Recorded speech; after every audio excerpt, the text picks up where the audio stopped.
Yo, what up? Maikling video lang to. Gusto ko lang ipakita sa inyo yung pinadala sa atin ni Underrated na Devil Hoods Deluxe. Bali nakabit ko na siya pero nung nakarang araw, gumagawa sana ako ng video na nag-unbox ako nung eto. Makikita niyo dyan sa screen. Yan, ina-unbox ko dyan yung hoods na binigay sa akin. No? Tapos, gusto ko sana ipakita sa video habang kinakabit ko siya. Pero nagkaroon ng isang problema, no? Na hindi ko alam kung anong nangyari, kung paano nangyari. Pero ngayon, nakabit ko na siya. Ito na siya ngayon. Napaka-poging Underrated Devil Hoods. So medyo malaki siya, pero para sa akin, sa mga tulad ko na gusto yung malaki talaga yung hoods, grabe, sobrang hawak na hawak mo talaga yung hoods dito. Ano? Siyang kahawak. So, yun nga, bago ko siya ginawa ng video, gusto ko muna siyang i-try sa labas. Hindi ko na siya binidyo nung kinakabit ko. Dati, akala ko nakakatakot gamitin yung mga ganitong hoods kasi, di ba, marami nang naglabas ng ganitong hoods na patulis, no? Tapos, iniisip ko, paano kaya akong dumulas? Ano mga ganito? Paano kung dumulas ka dyan habang nakahawa ka? Pero hindi ito tulad ng ibang mga devil hoods na talagang nakakatakot talaga siya hawakan. Talaga parang dudulas ka. Ito kasi, meron siyang ganito. Kung saan dito kahawak. So dyan kahawak, hindi ka makakaramdam na parang dudulas ka, no? Ito yung kagandahan sa Devil Hoods na to. Kasi, yun nga, natry ko na siya sa labas. Pinang-ride ko na siya. May mga konting ahon dyan sa ATC. Goods siya sa ahon. Goods yung hatak niya. Parang wala naman siya masyadong pinagkaiba dun sa classic hoods na gustong gusto natin gamitin. Pero syempre, mas maganda pang long ride yung classic hoods kasi talagang mas nakakapag-rest ako doon. Pero ito, kung city riding, mga ganyan, mga pampapogi sa bike, hindi lang siya basta pampapogi. Pang may tulong din siya sa'yo sa ride sa labas. Katulad nga na sinabi ko, maganda rin yung hatak niya sa mga maliliit na ahon. No? Maganda, komportable hawakan. Hindi masakit sa kamay. Yan. Isa pa sa nagustuhan ko dito kasi hindi ako nahihirapan maglagay ng bar tape. Kasi tingnan nyo naman. Nakapatong na siya mismo sa bar tape. No? Hindi tulad nung isang hoods na talagang ang hirap ikabit. Tingnan nyo naman yung dating kabit ko dun sa classic hoods. Kung mali-mali yung pagkakabit. Kasi ang hirap talaga ikabit, hindi ako marunong. Pero ito, yun, kakabit mo muna yung bar tape mo. Tapos ipapatong mo siya. Yung nangyari dito, kaya hindi ko natapos yung ginagawa kong video na unboxing kasi naputol yung plugs niya. Yung para dito. Naputol yung plugs. Yung akin, dalawa. Ay sinabi ko naman ito kay Nubisia, pero sabi nila, yun nga, papalitan daw nila yung plugs. Pero huwag kayong magalala kasi yung plugs, pambara lang naman yon o pantakip dito. So kahit wala siyang plugs, hindi siya delikado. Nung una, medyo nagkaroon ako ng second thoughts dito kasi baka mamaya matanggal. Kasi tingnan nyo naman, nakapatong lang siyang ganyan.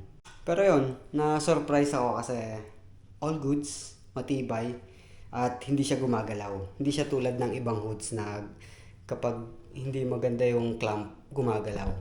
Eto, hindi. Never siyang gagalaw at parang nakadikit na siya mismo sa bar. So yun yung kagandahan dito sa Devil Hoods na to kasi malinis, sobrang linis, lalo na pag dumating na yung plugs natin. Kasi wala pa siyang plugs, tingnan mo kita. Tapos yung plugs na yon, pantakip lang talaga yon. Walang issue sa performance yon. Hindi ka matatanggalan ng hoods kapag wala yon. So yun, ano lang 3D printed kasi yung plugs. So naputol siya nung pag-ikot ko. Hindi ko alam kung kasalanan ko o kasalanan nung mismong plugs. Sinisi pa yung plugs. Pero kaya magalala, napakatibay na tong hoods. Binagsak ko siya. Pinagbabagsak ko siya nung nakaraan. Makikita nyo din sa screen, binabato ko. Binagsak ko sa baba, sa lapag, no? Pero sobrang tibay niya at hindi siya nabasag. Tingnan nyo, buong buo pa. Kita nyo yan. All goods, walang tama. Lugi na lang talaga yung mababangga ako nito sa pedestrian tulad ng nabangga natin dati. Kapag kuya pag nagkita tayo ulit, testing ulit, banggain kita isa pa.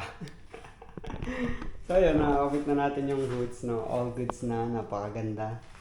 At Ito yung front view. Yan yung front view niya. Ito yung side view. Sheesh! At ito ang top view. Yan, napakaganda, napakatulis. Talagang patay ang mababangga. So bale, itim lang yung nilabas nila, underrated nito. Tingin ko, itim lang. Nilabas ni Nabisia. No, pero yun na, nabigyan tayo ng pagkakataon na makapag-request ng white kasi gusto ko siyang ibagay dito sa ating parallax kahit dilaw na yung parallax na. Kulay dilaw. Kitang-kita na yung pagkadilaw dahil puting-puti siya. Pero yun, all goods. Sobrang ganda na ito. Available na siya sa Navisia Cycle, no? Meron silang TikTok, Shopee. Search na lang. Ito yung pangalan nandyan sa screen, Navisia Cycle. Underrated cycling ko. At yun.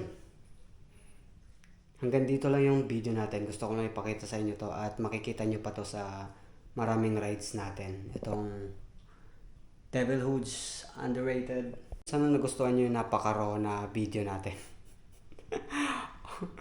Pag nagbi-video tayo, laging raw, hindi na wala ng arte-arte. No? Para, di ba? Para mukhang realistic. At may kasama din pala silang pinadalang, ganito, ano tawag dito?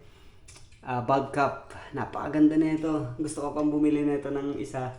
Kaso, dalawang kailangan mong bilhin para makabili ka nito. Gusto ko ng isa pa nito, pero yun, bibili tayo niyan next time para dalawa siya.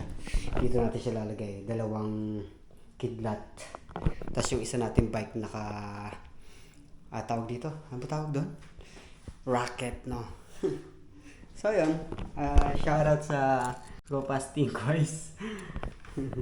At Fixed Gear Heels, Fixed Fever, Hollywood, Reckless, Explore, Wide Eye, BBC, no? Tabi walang preno. Tangin na sinoutout lahat eh. So yun na, hanggang dito lang yung vlog natin. Hanggang dito lang yung video na to. Kung gusto nyo bumili niyan, punta kayo sa Shopee TikTok shop ni Navisia Cycle. Promise, hindi kayo magsisisi. Maganda siya, all good. Malinis tingnan. Hindi tulad ng ibang hoods na pag hindi ka marunong maglagay ng bar tape sa kanila, ang pangit tingnan. Pero ito, all goods, malinis, makinis tingnan. At hindi mo kailangan pahirapan sarili mo maglagay ng bar tape. Bukod pa doon, sa performance, maganda siya. Ewan ko sa inyo pero para sa akin maganda siya kasi mas gusto ko yung mga hoods na malaki. Mga ganito kalaki. Gusto ko talaga yung hawak na hawak ko yung hoods kapag nagbabike. So yun, hanggang dito lang yung video natin. Kanina pa ako nagpapaalam. Salamat sa panonood. Kita-kita tayo next time, no? At shoutout sa underrated. Maraming salamat po sa laging pagpapadala sa akin ng item, no? Salamat sa tiwala. Salamat sa Navisia Cycle. Maraming salamat sa inyo. Shoutout sa Trackless Sunday. Shoutout sa Local Shred na hindi ko alam kung buhay pa ba ngayon. Matagal na kasi sa akin to. Sponsored lang din to. Pero matagal na to. Nasa Bulacan pa ako nakatira nito. Binigay nila sa akin to. So yun. Salamat. Sheesh. Fuck you.